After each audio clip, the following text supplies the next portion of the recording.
علاقے یوسف آباد سے تعلق رکھنے والے ظہیر کے 5 سالہ بیٹے عیسیٰ ظہیر نے چند روز قبل نیو یارک میں اقوام متحدہ کے زیر اہتمام پیس ان دی اسٹریٹس گلوبل فلم فیسٹیول میں پہلا ایوارڈ حاصل کر کے نہ صرف پاکستانیوں کا سر فخر سے بلند کر دیا بلکہ پشاور کے لیے ایک اور اعزاز اپنے نام کر لیا۔ Wonderful. Look at this one here.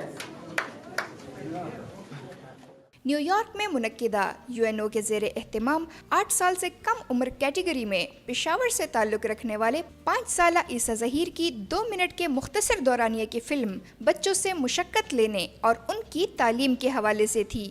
عیسیٰ ظہیر کو والدین سمیت اقوام متحدہ کے ہیڈ کوارٹر بلا کر انہیں ایوارڈ سے نوازا گیا ہے۔ فلم میں عیسیٰ ظہیر نے مرکزی کردار ادا کیا تھا۔ مقابلوں میں دنیا بھر سے لائی گئی مختصر فلمیں پیش کی گئیں۔ افریقی ملک کانگو سے تعلق رکھنے والی بچی سونیا کی مختصر فلم نے دوسری پوزیشن حاصل کی۔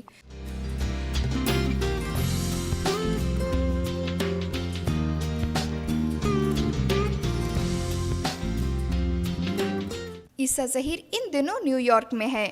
ایوارڈ یافتہ پاکستانی بچے اور ان کے والدین کو اقوام متحدہ اور امریکی محکمہ خارجہ کے دفاتر کا دورہ بھی کروایا گیا۔ زینت خان، پشاور، اب تک۔